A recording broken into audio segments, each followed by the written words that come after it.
Hi everyone, Rowena Patton and Deanna Allen here. We're pleased to feature our very first community spotlight. Today, I'm really thrilled to introduce Jeanette Pascoe, the Community Relations Director for the Peaks Memory Care Community in Clinton, Utah. Join us as we dive into Jeanette's story, her insights on building strong relationships, and how she uses her expertise to educate and support families navigating the adventure of transitioning into senior living and memory care. I'm truly honored to know her and delighted to welcome her. Hi, Jeanette. Hello, Ro. It's so good to meet you today. It's so great to meet you. And also, we have Deanna Allen on the line. Well, hello everyone. Thanks, Ro, for that introduction. And I came into this because I actually wanted to be a nurse about 20 years ago. And to do that, you have to uphold a CNA license for some time and certification. And so I actually found my way to a local senior living community and started in the memory care as a CNA, caring for residents with Alzheimer's and dementia. And what are you doing these days, Deanna? These days, I am working for this wonderful program with Senior Living CPO and bringing wonderful resources available to help those who are looking to transition into senior living themselves. That's awesome. Jeanette, tell us about you. How did you get into all of this? Through the journey that I've had leading up to this point, it's been a combination of so many different facets in my career and my personal life as well. And when this opportunity came, I knew I was home. When uh, when I started learning about senior living, it really was the genesis of when my grandmother started to have dementia symptoms. And as she started to develop those, and I started to jump in more and care for her more and just be there with her more frequently, um, I saw both her pain and my family's pain, but I also saw these opportunities to just infuse joy into her life. And that it's not the end when somebody has dementia, it's the beginning of a new experience. And you and I have similar stories, Jeanette. I was raised by my grandparents, and at 20, my grandmother, they were taking into what they used to call then, because this is at least a couple of years ago, they took her into what they used to call then psychogeriatric testing at the local hospital. And this held about 100 or 150 seniors, as I remember. And I'll never forget the first day going in there because I was horrified. This is my grandmother, and she was found wandering the streets at 1 a.m. in the morning. And Oh my goodness.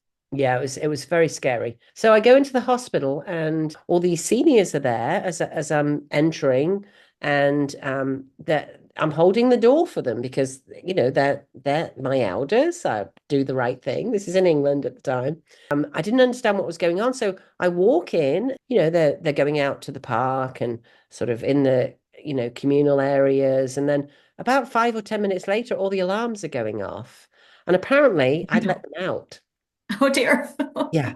So the alarms were going off. I was the terrible person that was, releasing all the seniors, and it was definitely time to get them back in. They were having a ball. It was fantastic. Tell us a bit more about your story, Jeanette, because it's fascinating. It was about 3 years after I had learned about this community that I saw the job opening. And so that's really where it hit home for me, is that I could say to the people I'm talking to, I have been there.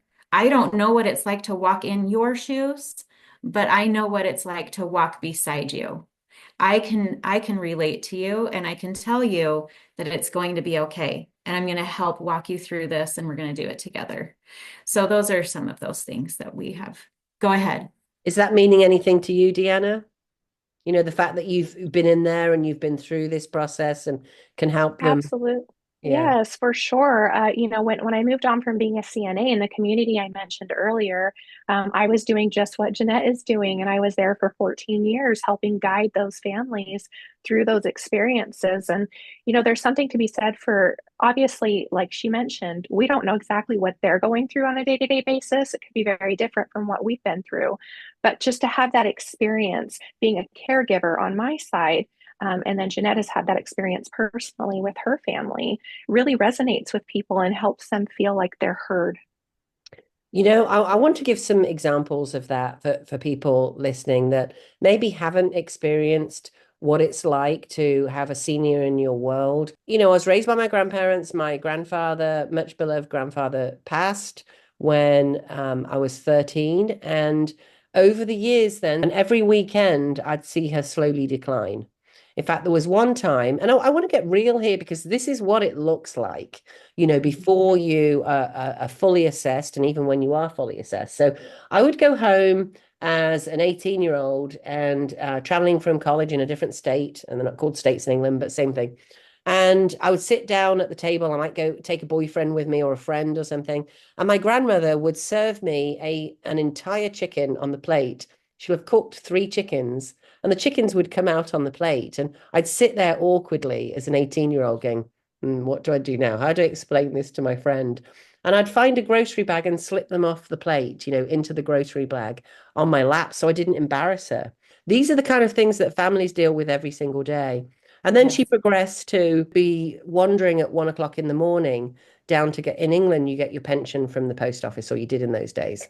And she was hammering on the doors at 1 o'clock in the morning. The pubs were just letting out of all, yeah, you can only imagine, saying, "You people are trying to keep my pension," in her robe and slippers. And she'd walked about 5 minutes down back alleys and streets to get there to do that. I mean, it all sounds, it's funny now thinking about that happening, but it certainly was not funny at the time. And I was so worried for her. What if she left the gas on? She had a gas stove. What she smoked, like a lot more people smoked in those days. What if that cigarette dropped and, burned her or the house? So many what ifs run through your mind. And then she started bringing in next door's milk. Because in those days, we used to have milk. It's like we did in Oh, the wow. States, and she'd Hmm. bring in next door's milk. It really got to a stage where something had to be done. And it got taken out of my hands, honestly. And I was a kid, got taken out of my hands because she went into the psychogeriatric testing. So, Jeanette, you've been through this. Can you share? It's almost hard to share, honestly. It's funny. It's bringing up all those feelings for me, and it's decades ago. Can you share any of that journey that you had and what it looks like so people know it's not unusual? Oh, absolutely, Ro. And I love that you talked about how when your grandmother had she had those chickens that had been sitting there, and you had to save her the embarrassment. That is music to my ears in the sense that you did save her the embarrassment. People going through dementia are easily embarrassed. They know that something is wrong. They just don't know how to correct it because they don't have the memory, or there are other symptoms as well, like not being able to reason, not being able to keep track of time or to keep track of medications, or just to be able to function even as the disease further progresses. It can be like more of the mid to end stages where somebody is starting to become incontinent. They are starting to maybe make some unsafe decisions or messes. Fire hazards are a big deal. And I can remember one particular day that I walked into my grandmother's home, and she had blood spots all over her body, like little spots that she had been picking at.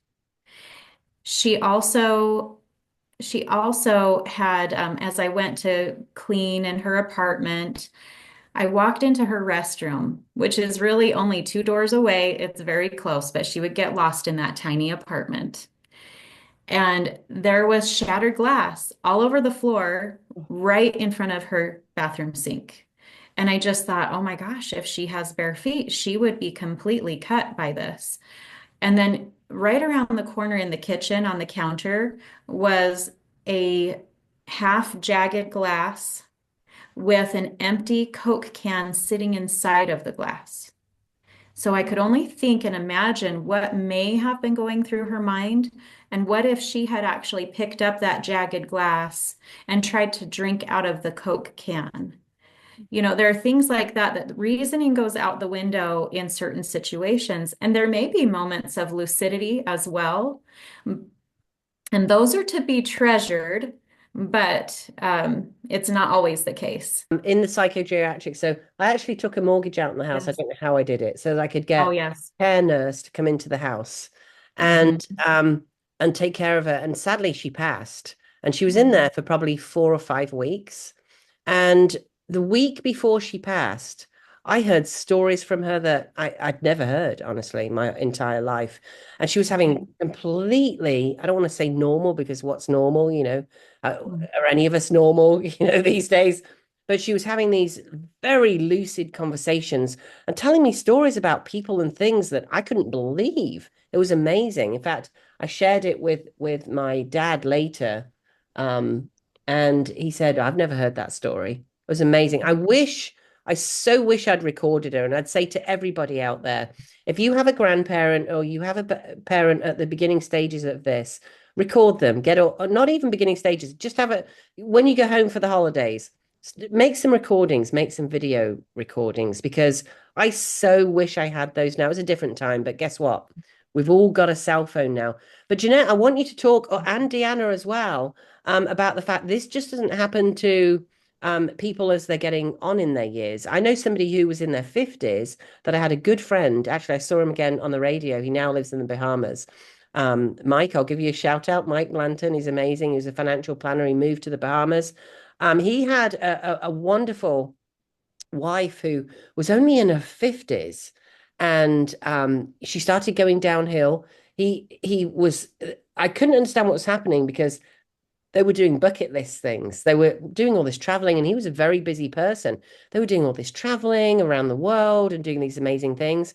And she ended up in a facility and she passed within 3 years. So this doesn't just happen to senior people, does it? Deanna, you want to jump in on that? Yeah, it doesn't. That's technically called early onset Alzheimer's is typically the diagnosis that you'll see from that. And that can happen as early as late 30s, early 40s even. There have been cases of that. And the World Health Organization actually reports that as of today, there are over 55 million people nationwide experiencing dementia. And that number is actually set to increase to 139 million by the year 2050. In That's the not that far US from now, or everywhere? worldwide. Good Lord. What do they think is causing it? Do we have any idea? I believe we do. So there are some things that are pointing to genetics, but there's more and more research being done on this, and not just on Alzheimer's, but on dementia as a whole and the various types. So what we are finding is that a lot of it goes back to lifestyle. And that is related to, we hear that all the time in relation to avoiding heart disease and, kidney disease, lung disease. All of those things have to do with lifestyle and to change your healthy habits from a young age. And now this is really the big brain disease.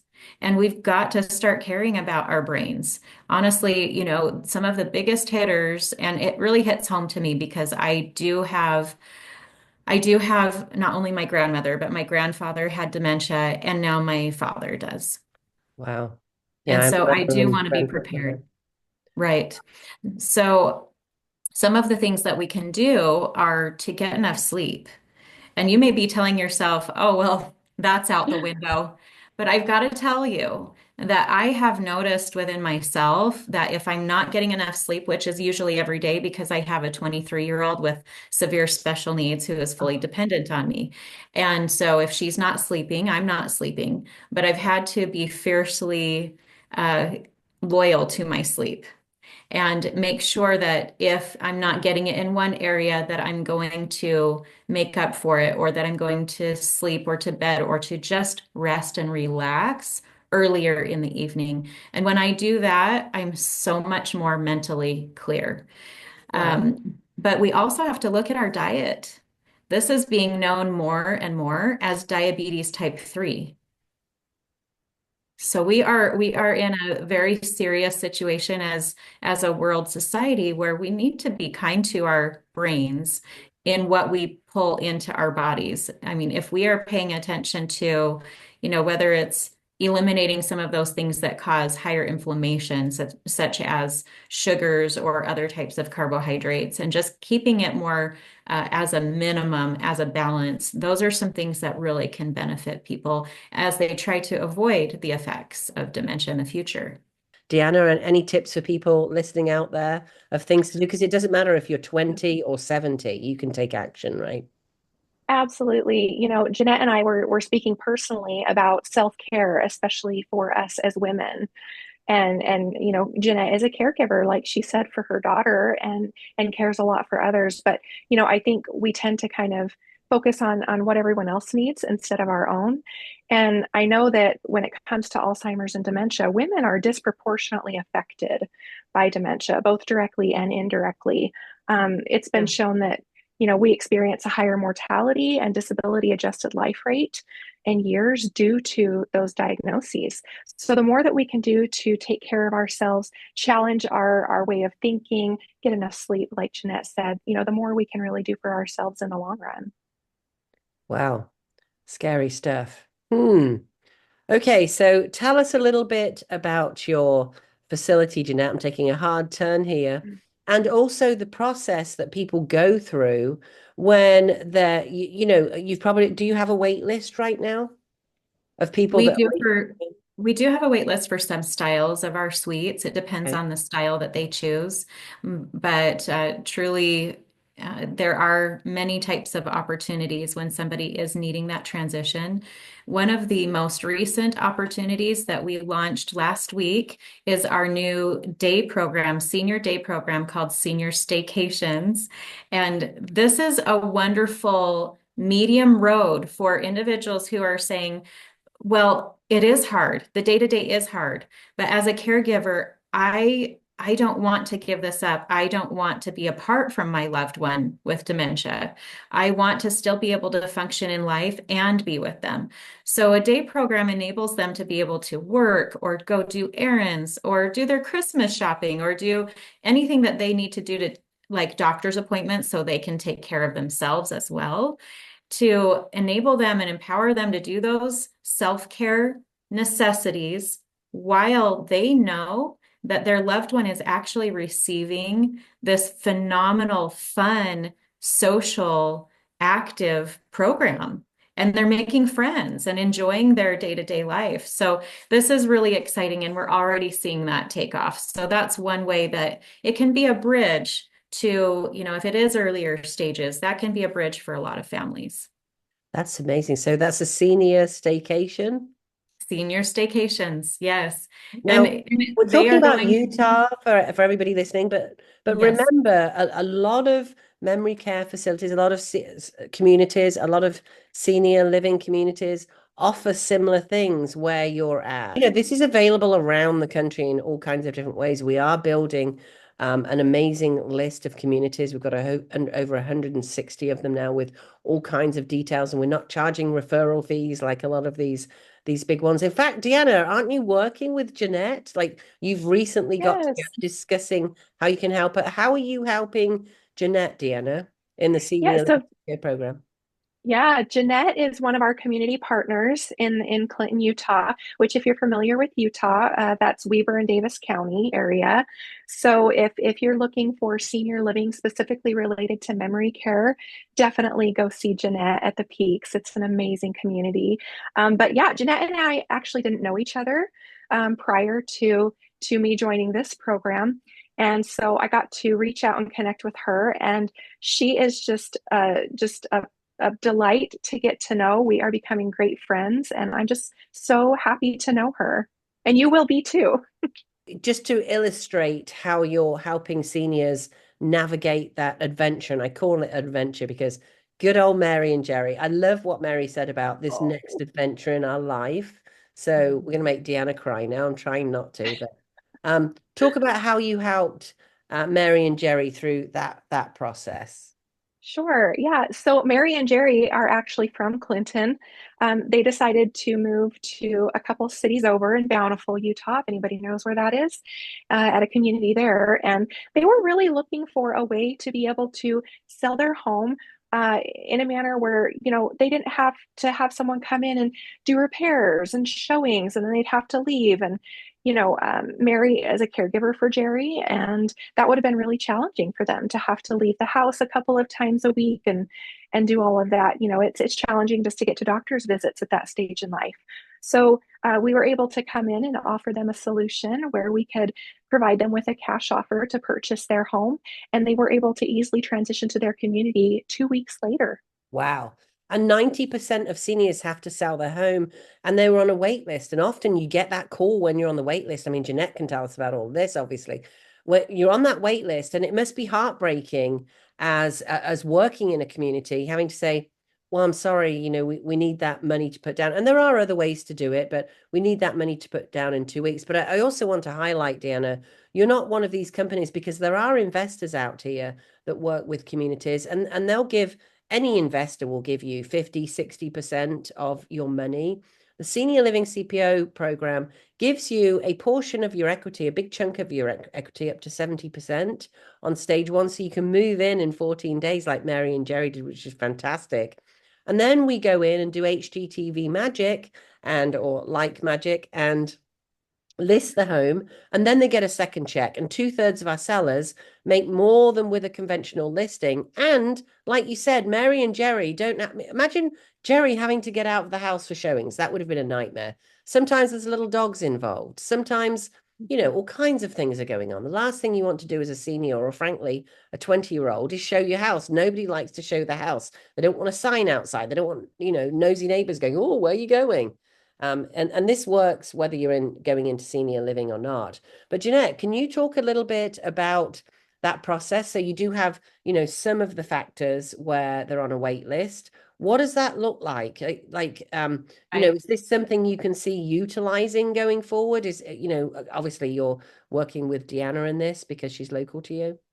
Yes, absolutely. And I can't speak highly enough about Deanna. Honestly, the service that she's providing with the background that she has is absolute gold to these families, because she not only provides them with this, this full value. They're not getting just a portion, like you mentioned, not just a portion of the value of their home, but they're getting the full value, which means that interprets to being able to have it last longer. So, for individuals who talk to me all the time. I was helping a family last week, and they told me that they were so glad that they started earlier in the process of dementia, and that they were able to enjoy this time more so. I know a lot of caregivers go through some guilt with that placement, but we navigate all of that with them to help them decide, if somebody is having a hard time taking care of things at home, we give them home resources. We can help them find personal care assistance. We can help them get connected with the best home health and the best hospice companies. And they can do that at home or here in our community. And so when they are going through that process, we just want them to feel at peace, like they are meeting the needs of what their loved one actually needs. It's not so much about, the distance or the time or things like that. Those are important parts, but I coach families to make a list of the important factors to them, whether it's finances, whether it is being able to spend every day there, whether is it their health and their safety so that they're not wandering, so that they're not falling as frequently. All of those things are important, but let's look at them at a whole so that we're not spiraling as much in our own minds. We can really ruminate. If we can get it out on paper and look at our priorities and then number them, not even necessarily in order, but let's put a value to each one of those items that are important to us. And then from there, the process really is simple. All we need to do is have some doctor's orders to be able to just do a little bit of paperwork. And then we help them get matched to the exact right room or style of suite that helps them to have their best quality of life, where they get to have it as an apartment. They get to still have their independence as much as possible while having those ancillary needs being met. And honestly, that is the key right there, is how can we help somebody find purpose in every day as they're going through this adventure? And I love that you have said it's an adventure, because this is not, like we talked about before, this isn't the end of a story. This is the beginning of an adventure. It's a new version of our loved one, and we have the privilege of walking with them through it. Isn't it true? I heard the other day that anxiety and depression can get worse. So it seems like the whole world is dealing with anxiety and depression. I saw a number for women the other day that are medicated for some kind of anxiety and depression. And this doesn't even include the alcohol or anything else that, the sugar and the ice cream that we take when we've got anxiety or depression. But it's a very high number. It's a shockingly high number. It's almost half, that are Mhm. taking some kind of medication for it. And I also heard that, which is, it's going like, it's going just astronomically through the roof. Mhm. And also that it gets worse as you age. Have you heard that or experienced that? Either of you, Deanna?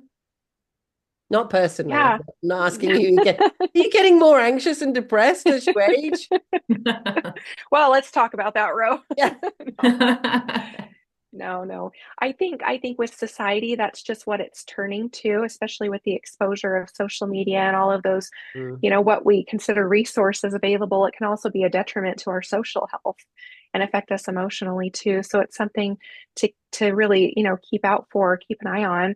One thing I'd love to touch on with Jeanette's community at the Peaks is there are some memory care communities in the senior living space that can feel a little institutionalized, like you mentioned your experience with your grandma and having to go to the geropsych unit, and I'm sure that looked very much like a hospital setting. One of the advantages to Jeanette's community is the fact that she talked about it being kind of a circle. It's a very home-like environment, and what you don't see in the Peaks when you enter is you don't see like emergency exit doors to exit the community through the front doors. What they've done is they've actually put covers on those, so they look like a piece of the home, a bookcase or a window, that type of thing. And so it's not confusing to the residents that she has there because it really does truly feel like a home-like environment for them. And they have wonderful, amazing uh, engagement stations set up that and you know what, Jeanette, I'll let you speak to that because I think that's just such an incredible feature to have. Absolutely. So you may be wondering, what is an engagement station? What is that?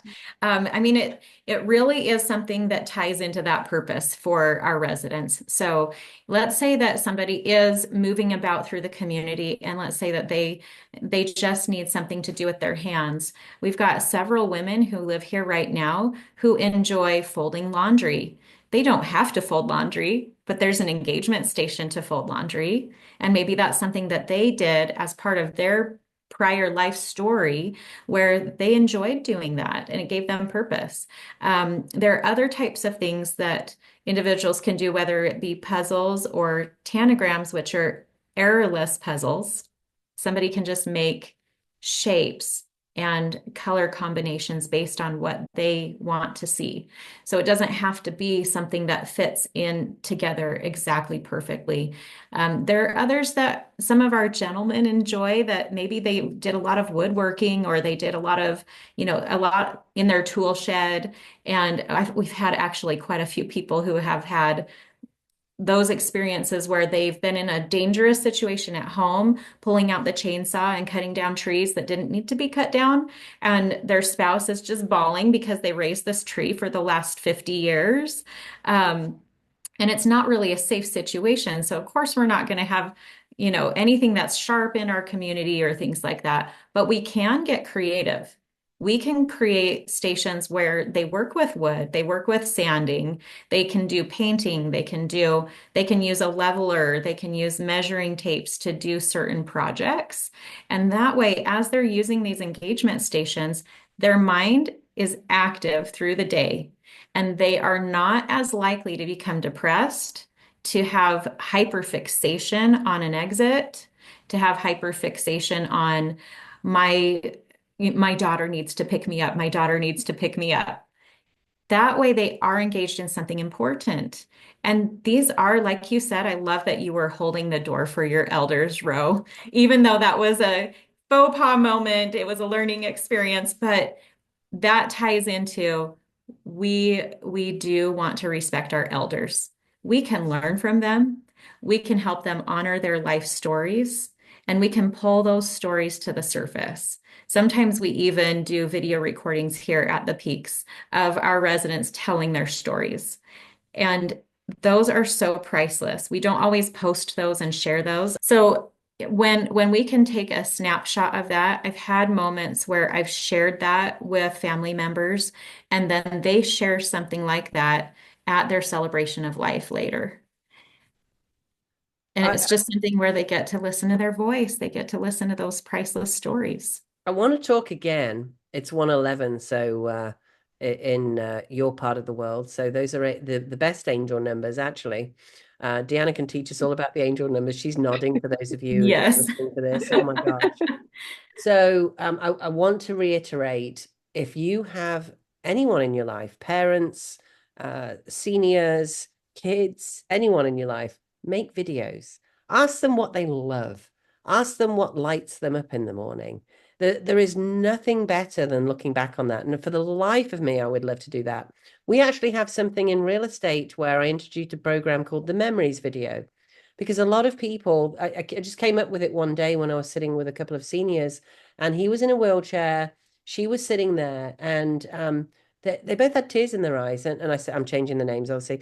I said, Jenny, it's clear you don't want to sell your house, and that's fine. Tell me a little bit more about that. What's going on? He was just sitting there in his wheelchair looking rejected at the kitchen table. And there was hardly anything around in the house. It seemed like they'd moved already. It was very sad. And she said, I raised my family here. It still brings me, it's so funny. It brings a lump to my throat talking about it all these years later. I raised my family here. My daughter walked down those stairs when she got married. And I said, Jenny, you know what we can do? We're going to make a memories video for you. She's like, oh, I don't want to be on video. No, that's okay. Tell me your stories. You can stand behind me if you want and tell me as we walk around. And we'll make a memories video walking around the house, and we'll capture all of that for you. And we put it on YouTube and we make it a non-public link so they can share the link. You have that forever, because guess what? You're not attached to the house. You're attached to the memories. So how do we capture those memories? It makes it so much easier. We all think we can't let go of this house because we raised our kids here. With I see this with 50-year-olds. Their kids are now 30. Or I see it with 60, 70-year-olds. Their kids are now 40 or 50. They've got their own families. They live in a different state. And they've still got the border wallpaper. And this is common. This is not one off. Border wallpaper in the bedrooms, little horsey border, back when we had border wallpaper from 20 years ago, because they think their kids might come home for the holidays. Now, gosh, it's heartbreaking, isn't it? Because people don't do that anymore. Some people do. So happy holidays, everyone. If your kids come home, most often they don't, and we have a thing for that. They're called hotels, Airbnb, VRBO, because everyone's happier, frankly, generally, right? When you've got your own space. So quit hanging on to all that old stuff, all those boxes. You're holding on to the memories. There's other ways to take those memories, and they're always in your heart. My grandfather died when I was 13. He's the most important person in my life. And I went to a Baptist church in England, which is apparently very different to a Baptist church in the States. And in fact, we had a female priest in there, and she sat down with me and said, I'm so sorry. I was heartbroken. I'm so sorry. And I just want you to think of Christmas and think of the big fireplace. And here's the thing. I saw his body. I was 13. I saw his body. And I said, this isn't him. Like, something happened. And she said, I want you to think of Christmas in a big fireplace. And you have a present in front of you, beautifully wrapped. You take that wrapping off and you throw it in the fire, but what are you left with? The present. That's what those memories are. It doesn't matter about the box. It doesn't matter about, everything else, the stuff and the things that we put in our lives. It's those memories. It's the memories you create with people. So, Jeanette, I love that you're doing that and making those videos. That is fantastic. Oh, wow, Ro, what a powerful,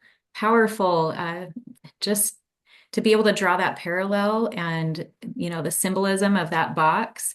I love that you articulated so well that it is that the important part is the memory that we are attached to and not the box that holds the memory. That is so true. And I see that with our families, that is where part of their mourning process comes into play, that they feel that they are mourning, moving on from the box, from the home, from the way things used to be. And so if you combine the memories with the new adventure, that's where the joy starts to happen.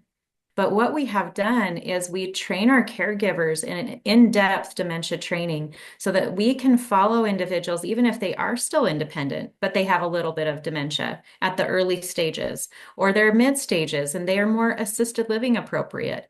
Any one of those stages, what we do is we do a wraparound approach where we dive into their life story.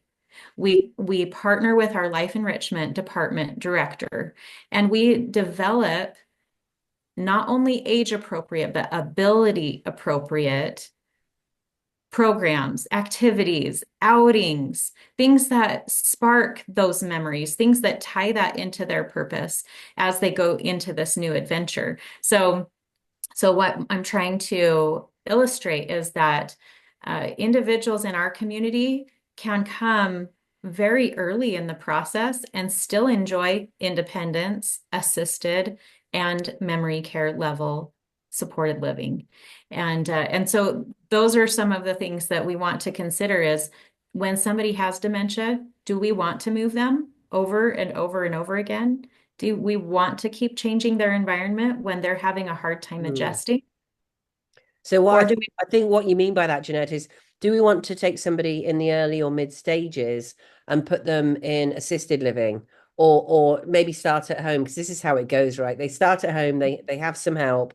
Often, mom or husband, wife, whatever stage they're at, falls, breaks a hip, and then has to move to the next section because it often that's my very basic, Joe on the block understanding of it that then it kicks it up to the next level instead of just dealing with it, knowing it. And sometimes we know that it's going to rapidly progress. Sometimes we know that it's going to slowly progress. So instead of, I mean, imagine being, so the average age of going into a senior community is 84 or around there. And imagine being 84 and having to move over and over again. How awful. You've now, oh no, I don't want to do this at all. Finally, you're in a senior living community in some shape or form, assisted or with maybe even independent. And now you've started to meet people. Oh no, it's 6 months later, and now you've got to move again. And now because maybe you've broken a hip or something. And now we knew that you had memory care issues in the first place. Now you've progressed down a little bit, and you knew it too, and were scared of it. Oh, now you've got to move again. I'm guessing that's what you're illustrating in that. Oh, precisely, Ro. That's exactly the sentiment and exactly the experience that a lot of our seniors have.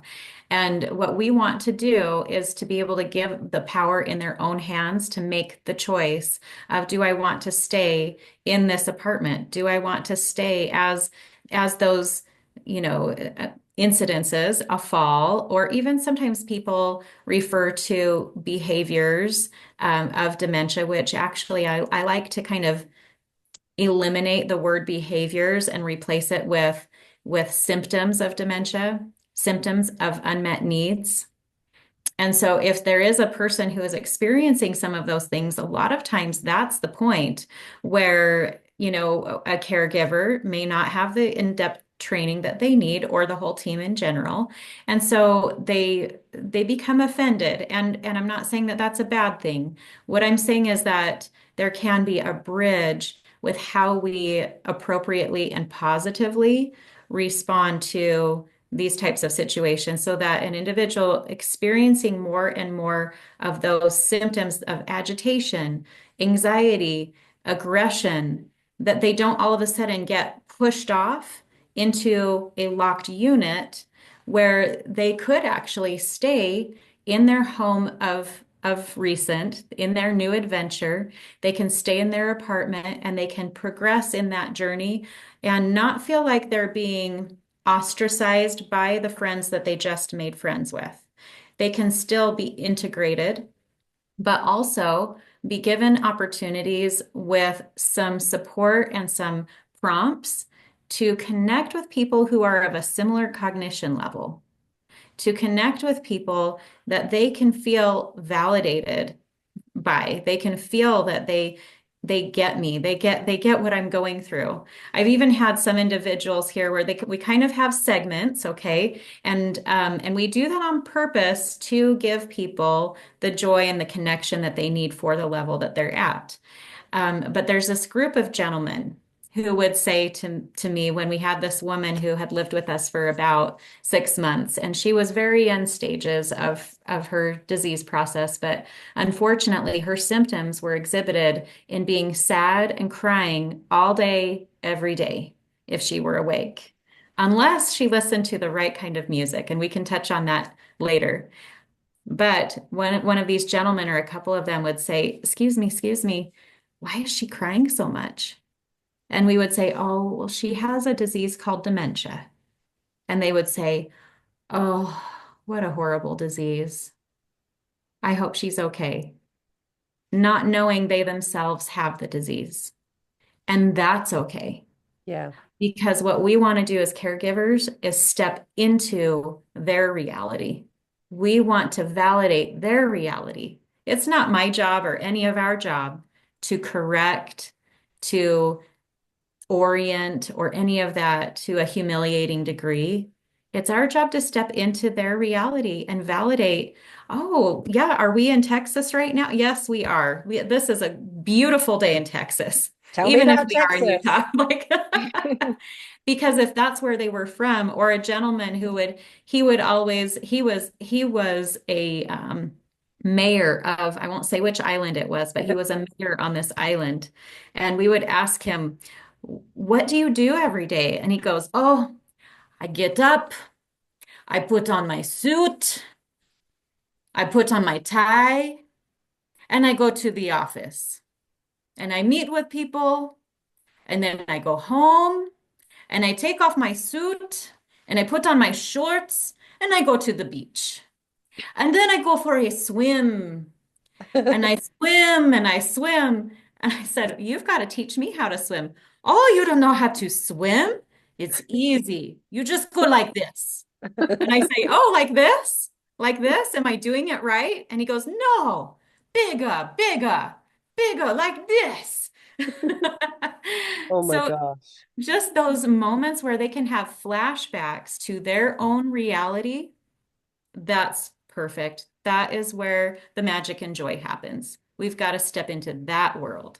But it's so funny because you're reminding me of all the mindfulness apps that are out there of yoga when I was a kid or yoga now. What happens? You lay down, you close your eyes, you do deep breathing. Imagine you're on a wonderful beach and you can hear the waves lapping. So we Yeah. spend our lives as younger people, going into that imaginary world, and yet here we are. That should teach us how to step into that imaginary world going further. I want to Yeah. end with both of you, and I think you've seen from these ladies talking about their lives in senior living today how this isn't about rewards of money or trying to sell a community or anything like that. I'm sure there are some out there, but there's so many in this world that I've been so blessed to get to meet where it isn't about that. There are people that think, oh, well, because you touched a lot, Jeanette, about how you're going to help, you're going to reassess before they come in, because maybe, it's not time for that yet. So for those people who are listening, who are the cynics who are saying, you just want to make money by getting people in here, I want to turn to Deanna first. What would you say to that, Deanna? Of all the people, you managed a community for 14 years. What would you say Mhm. to people that are just thinking, you just want to get them in and make money? What would you say to that? I would say that the people that work in our community and communities like Jeanette's are there because they truly deeply care for others. They are servants in their hearts. They are servants in their industry. And for people like us, it's about making meaningful connections with those that are going through these trials and tribulations so that we can have a meaningful impact on what ends up being the last years of their loved ones' lives. So if we can make a heartfelt connection on that level and show them that truly what we do is going to enhance their loved ones' quality of life and their own, because a lot of them come in as caregivers and it's very stressful and they are overwhelmed. And all they're looking for is someone that can sit down and say, I truly understand where you're coming from, and here's how we can help. I love that. And also, I'm glad you just touched on that because I also learned from having a client a couple of years ago who I met with them 4 years ago, and she wanted to list the house, and her husband was just in the early stages at that point, and she called me in about a year and a half ago and said, we really need to move into a community at this point because she couldn't cope. He was going up and down the street, going into other people's mailboxes and collecting their mail and bringing it back, which is, what a fun story, really. You could be doing much worse things, right? So, but she really couldn't cope. And what had happened in the previous 6 months is she'd been diagnosed with heart problems. Her health was going dramatically down.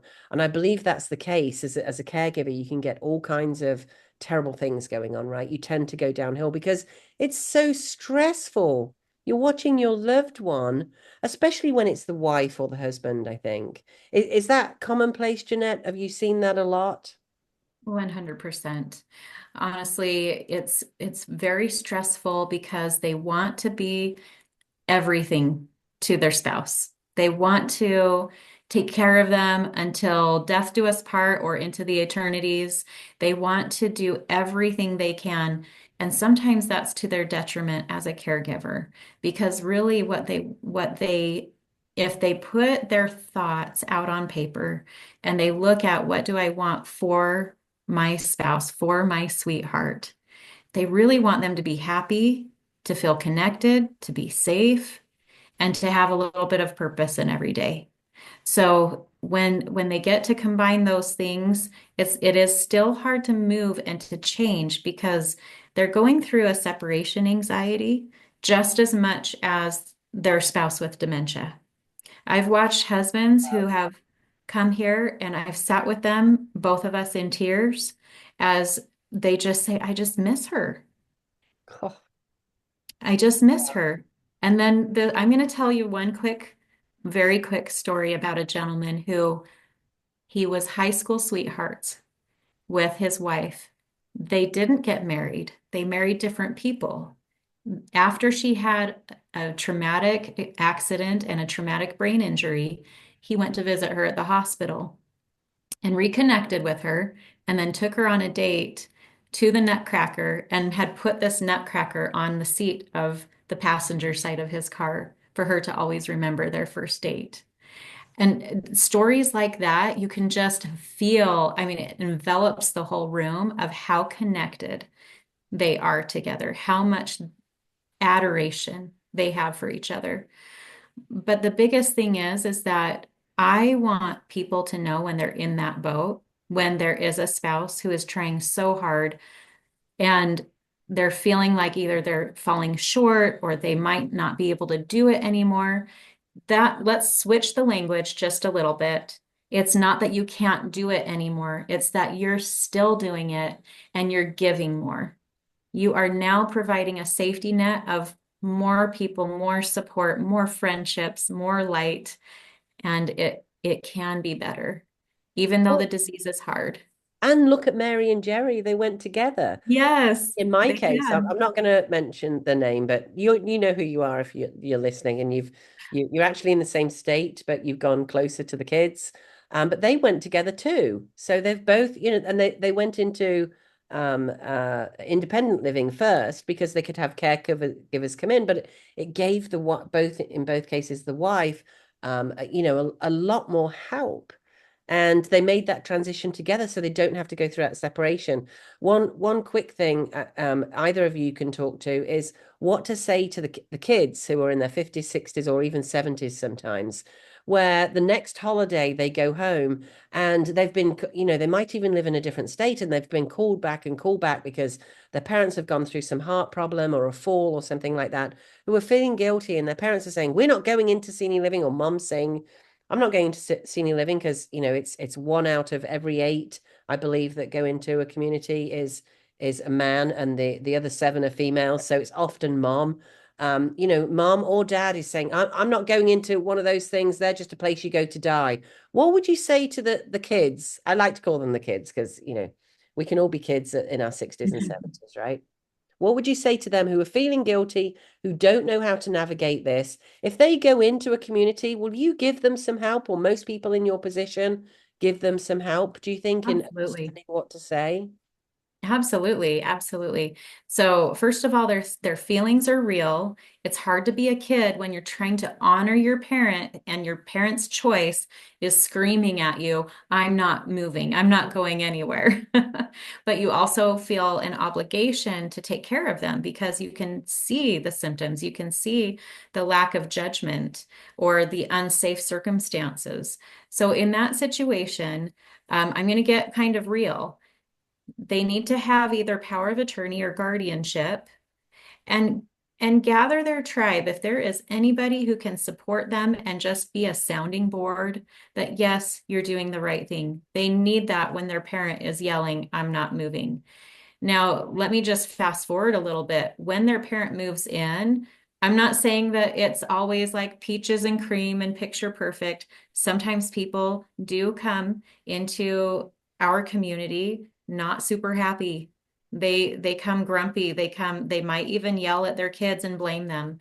But what our job is to do is to take that pressure off of the kids, take that pressure off of them so that they can be a kid, they can be a child, a daughter, a son, and not the caregiver role, so that we can say, well, actually, that wasn't your child who made that decision. Technically, it was the doctor. Yeah. And the doctor just needs to check out some things. And if the doctor clears you, then that's fine. You get to go back home. And what we're doing is, I know that people with dementia can forget from time to time. They forget either every day up to every minute. But what we want to do is to help them be in a safe emotional space. So if we start off the story by saying, yeah, your kid put you here. First of all, don't use the word put. Um, if you say something like that and you're never going back home, you're never Hey, going to go Jeanette, back home, I'm going to then invite you on to do a whole other show about this because honestly, I think that conversation is so critical. Would you come back to us oh, at I would love some to. point? That would be an Yeah, that'd be honor row. fantastic. That would be absolutely fantastic. I have learned so much today, guys. Deanna and Jeanette, thank you so much. That was so great. And we're going to continue this adventure together and help people through this very important new adventure. What do you say, Deanna? Absolutely. I would say just a quick reminder that dementia doesn't remove a person's ability to appreciate and respond to experiences with their own emotional outlets, anger, fear, love, sadness, and being able to recognize those abilities, interests, and really lifelong skills to maintain and enhance that person's quality of life is what you're going to see at Jeanette's community. That's amazing. Thank you, Jeanette, so much. Thank you so much, Ro and Deanna. It's been a pleasure today.